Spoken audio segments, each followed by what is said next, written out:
Gente, vamos lá. Nós terminamos aí a parte, né, uma pequena revisão que nós fizemos sobre o comportamento do concreto armado, né, na situação de flexão, que é o que mais nos interessa no primeiro momento. Eu falei para você sobre os estádios do concreto e depois falei para você sobre domínios de deformação, né? Falamos sobre cada domínio. A frase que você não tem que esquecer é que o domínio 3 é a menina da 8ª série.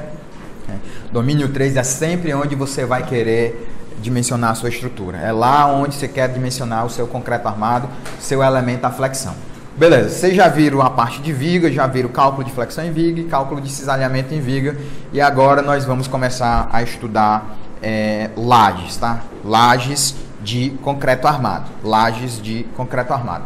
Então, lajes de concreto é um elemento comum e importante, um elemento estrutural comum e importante, que é feito para ser flat, né? Para ser retinho. É um elemento de área, que tem uma superfície, teoria meio que lisa, né, para você utilizar isso como um elemento de área. Eu já falei para você, mas não custa nada repetir, que a nossa forma de analisar a laje, né, no projeto lá que vocês lançaram, a carga ela é sempre colocada como uma unidade de força por uma unidade de área. Então você vai ter sempre medidas, unidade de medidas do tipo quilograma-força por metro quadrado, tá bom? Como é que eu defino uma laje do ponto de vista da definição formal, tá? Como é que a gente define o que é laje? Se eu perguntar para você o que é uma laje, o que caracteriza uma laje, ou qual que é a diferença de uma laje para uma chapa? Qual que é a diferença? O que caracteriza uma laje? Eu estou perguntando, mas já estou dando a resposta, né? Quantos critérios eu preciso adotar para definir um elemento estrutural? Não é só laje, para definir um elemento estrutural. Geometria e aplicação da carga, geometria e o esforço, tá? Todo elemento estrutural, nunca esqueçam disso, gente. Eu só consigo definir um elemento estrutural se eu tiver conhecimento de dois fatores.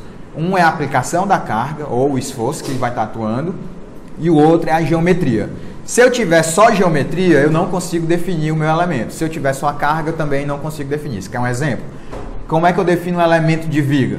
Um elemento de viga do critério geométrico. Então, eu tenho um critério geométrico e um critério de carga. O critério geométrico para eu definir o que é um elemento de viga é que um lado é aproximadamente o outro, mas é muito menor do que o terceiro, né? Um comprimento, uma medida é equivalente a outra medida, ou seja, a base é equivalente à altura, e o comprimento da viga é muito maior do que essas outras medidas. Então, L1 da viga é aproximadamente L2 e os dois são muito menores que o L3.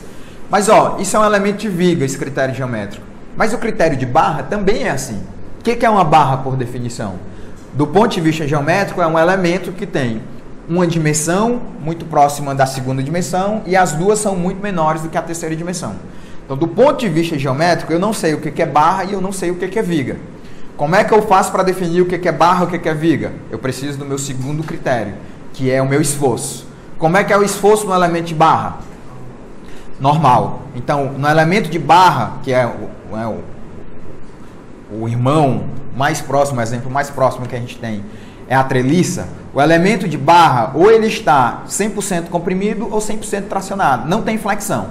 Né? Por definição, não tem flexão. Ou é 100% comprimido ou é 100% tracionado. Isso é um elemento de barra. Agora eu consigo definir o elemento de barra. Então, a definição completa nos dois critérios. O critério geométrico. Uma dimensão é parecida com a outra dimensão e as duas são muito menores que a terceira. E o meu critério de carga, ou eu tenho o esforço normal de compressão ou esforço normal de tração. Qual é a diferença de uma barra para uma viga? É que na viga, do ponto de vista do esforço, eu tenho flexão. E qual é a definição de flexão? Eu tenho tração e compressão na mesma seção. Na barra, eu não tenho na barra eu não tenho tração e compressão na mesma seção. Ou a barra está completamente comprimida ou ela está completamente tracionada. Você aprendeu sobre isso lá em mecânica, quando aprendeu o método das forças e o método dos nós. Desculpa, o método das forças não, o método das seções e o método dos nós para calcular treliça. Na viga, o que caracteriza a viga? Do ponto de vista geométrico, mesma coisa da barra. Do ponto de vista de carga, ela tem flexão. A carga entra na viga de forma não paralela ao seu eixo principal. Não é que ela entra a 90 graus não, tá? Ela entra porque na viga, o esforço característico, a carga, entra não paralela ao eixo principal da viga. voltamos agora aqui para a laje. Para definir laje, também é um elemento estrutural como qualquer outro. Eu preciso de dois critérios. Um critério geométrico e um critério de esforço. Qual que é o meu critério geométrico? Um lado, tá aí na tela, né? Um lado é equivalente ao outro lado. Uma dimensão da laje, você está em cima de uma laje assistindo a minha aula. Uma dimensão aqui da laje, né? Essa dimensão aqui da laje é idêntica a essa dimensão. Né? Idêntica que eu digo, elas têm a mesma ordem de grandeza, não tem a possibilidade de uma dimensão ser 10 vezes maior que a outra. Às vezes dá o dobro, 2 vezes e meia, 3 vezes e meia. Mas em geral, uma laje, do ponto de vista do critério geométrico, é que eu defino. Uma dimensão tem a mesma ordem de grandeza da segunda dimensão. E essas duas são muito maiores do que a terceira dimensão. Ou seja, um lado da laje é equivalente ao outro lado da laje, e esses dois lados são muito maiores do que a espessura da laje, que é a terceira dimensão. Essa laje aqui, eu não sei se essa laje é nervurada, porque não dá, mas deve ser. Se essa laje fosse maciça, nesse tamanho aqui, provavelmente ela teria uns 12 centímetros de espessura. 12 centímetros comparado com uns 4 a 5 metros e 4 a 5 metros nesse sentido, você vê que é altamente desproporcional. 4 metros dá 400 centímetros. A espessura tem 12 centímetros. Então você vê que duas dimensões são parecidas uma com a outra e muito maior do que a terceira. Quando você pega a chapa, o que é um elemento de chapa? É a mesma coisa no critério geométrico. Uma chapa é exatamente isso. A chapa você tem uma dimensão aproximadamente igual a outra e as duas são muito maiores do que a espessura da chapa. Então o que é que difere uma chapa de uma laje? Laje é uma placa de concreto, né? Um elemento de chapa e um elemento de placa. O que que difere uma chapa de uma placa de concreto ou de uma laje de concreto? Se o critério geométrico é igual? O carregamento. Então, no carregamento da laje ou da placa, da laje de concreto, o carregamento ele entra não paralelo ao plano. Ele entra não paralelo ao plano. Normalmente a 90 graus, né? Quase sempre a 90 graus, porque a nossa laje aqui são sempre horizontais, são sempre retinhas, e a nossa carga é sempre no sentido do centro da Terra, que é a famosa gravidade, tá? Mas você tem, por exemplo, a laje da rampa, né? Esse nosso prédio tem uma rampa. A rampa é uma laje inclinada, então a carga ela não entra a 90 graus, mas ela não entra paralela ao plano. Então, se não entra paralela ao plano, quer dizer que ela vai gerar o quê? Que tipo de esforço? Qual é o tipo de esforço que é gerado quando não entra paralela ao eixo ou paralela ao plano? Flexão, tá? Flexão e cisalhamento, tá? Porra, então na laje tem cisalhamento? Tem, Pedro? Tem, Guilherme? A laje tem cisalhamento? Com certeza tem, mas óbvio que tem. Acontece que por ser um elemento de área, normalmente, praticamente 100% das vezes, a resistência ao cisalhamento que o concreto oferece sozinho já é suficiente para resistir o cisalhamento, então você não vai ver estribo em laje. É altamente comum você ver, eu nunca vi um estribo numa laje. Por quê? Porque o concreto, você já dimensiona, os passos que a gente menciona já são feitos para que o próprio concreto resista ao cisalhamento. Lembra, inclusive, que quando eu te ensinei cálculo de cisalhamento em vigas, tinha lá uma situação, acho que até tem na prova de vocês, que você chegava numa situação que só o concreto já era suficiente para aguentar o cisalhamento, então você não precisava calcular o estribo, mas mesmo assim, no caso da viga, você calculava um estribo mínimo. No caso da laje, isso nem é tão necessário, tá bom? Então, laje, por definição, no critério de esforço, é um elemento estrutural, questão de prova, tá? É um elemento estrutural que ela resiste, que ela trabalha a flexão, predominantemente a flexão. Você vai dimensionar uma laje de concreto armado a flexão. Sua maior preocupação em lajes é dimensionar a flexão, tá? Sempre a flexão? Sempre a flexão. Você vai verificar flecha, porque tem os estados limite de serviço, estado limite único você tem que verificar, mas predominantemente o critério do ponto de vista do esforço na laje é sempre de flexão. Então, critério geométrico, duas dimensões idênticas, muito maiores do que a terceira dimensão. Critério de carga. Carga é aplicada de forma não paralela ao plano, o que gera, no nosso caso, o esforço de maior interesse, que é flexão. Pronto, defini o que é laje para a gente. Então, qual é a diferença de laje para chapa? Se a carga na laje não é aplicada paralela ao plano, você acha que a chapa é o quê? paralela ao plano, tá? Então você tem lá o quadradinho da chapa, a carga sempre entra paralela ao plano, tá bom? Não nos interessa a chapa, a nossa aula é sobre lajes de concreto, né? E eu mostro aqui para você o diagrama típico, né? Não é nem o diagrama, né? É o caminho típico de cargas numa edificação, né? Então entra lá a carguinha perpendicular à laje, isso gera um momento fletor. E aqui a beleza dessa figura, né? É que na laje você vai ter momento fletor em duas direções, tá? Sempre você vai ter momento fletor em duas direções no elemento de área? Sim, você sempre vai ter momento fletor, você sempre vai verificar momento fletor no elemento que está aí apoiado em todos os bordos. É óbvio que tem casos particulares da laje em balanço, e aí você vai se preocupar muito mais num momento no sentido, no outro você assume zero praticamente, coloca a sua armadura mínima, mas isso são aspectos de detalhamento que a gente só vai ver bem mais lá para frente. Toda a parte de detalhamento do cálculo da laje a gente vai ver aqui nesse curso, só que ainda bem mais para frente. Primeiro eu preciso te familiarizar com todos os conceitos de laje que você precisa ter. E o primeiro deles é você aprender a definir o que efetivamente é uma laje, né? Porque você bate o olho e você sabe que isso aqui é uma laje. Mas por que você sabe que isso aqui é uma laje? Agora você sabe, são dois critérios, um é geométrico, o outro é de carga. O geométrico você tem duas dimensões que são idênticas, muito maior que a terceira, e o critério de carga é que a carga entra lá perpendicular ou não paralela ao plano, que gera flexão. Pronto, você aprendeu a definir uma laje. E aí, dentro dos tipos de lajes, você vai ter várias lajes aí que existem, que a gente utiliza. Adianto para você que laje é um elemento que historicamente ele é mais, talvez seja arriscado eu dizer isso, mas historicamente as lajes elas são desprezadas em relação à atenção que viga e pilar recebe, principalmente em relação à atenção que o encontro de viga e pilar recebe. Por que isso acontece?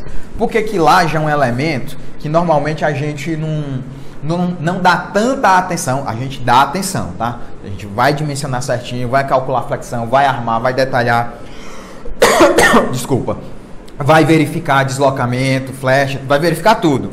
Mas o tempo que você perde armando uma laje, detalhando uma laje, é muito menor do que o tempo que você perde verificando, focando em viga e pilar. Por quê? Porque, primeiro, a laje é um elemento que ela se forma sozinho no lançamento. Nas primeiras aulas aqui eu te dei uma arquitetura. Você lembra lá, eu te dei uma arquitetura para você lançar uma estrutura. Você lançou uma estrutura. Você não lança uma estrutura começando pela laje. A laje não é um elemento, digamos assim, ativo na geração do teu modelo. Ela é um elemento passivo, ela se forma sozinho. Por quê? Porque primeiro você se preocupou em lançar o quê? Pilar. Você primeiro lançou o pilar. Quando você lançou o pilar, automaticamente você tinha o que já definido? As vigas. Porque quando você lança o pilar, você liga um pilar para o outro através de viga, acabou. Então você definiu pilar e viga. Quando você lança seus pilares, você tem as vigas fechando os bordos lá, fechando o quadro, automaticamente você tem suas lajes, não tem o que fazer. Você não lança a laje. O que você vai fazer basicamente é só ver qual é o vão ali da laje para ter uma noção de qual vai ser a espessura dessa laje, que a gente ainda está só estudando laje maciça. Mas você vê que um primeiro ponto, você não se preocupa a nível de lança-pilar, você se preocupa. Você vê, inclusive, que seu professor lhe deu dois critérios para... seu professor sou eu, né? Lhe deu dois critérios para você fazer um pré-dimensionamento correto, real de pilar. Lhe deu critérios também para você fazer um pré-dimensionamento de viga, mas em nenhum momento eu nem me preocupei em lhe dar um critério mais a fundo sobre laje, né? O critério de laje basicamente é pegar o vão e dividir por 40, você já tem uma boa altura da laje. Então, se o vão é 400 centímetros e a sua altura e o seu vão é 400 por 40 dá 10. Então 10 centímetros seria a altura da laje que você usaria para resolver esse lanche de 400. É muito simples.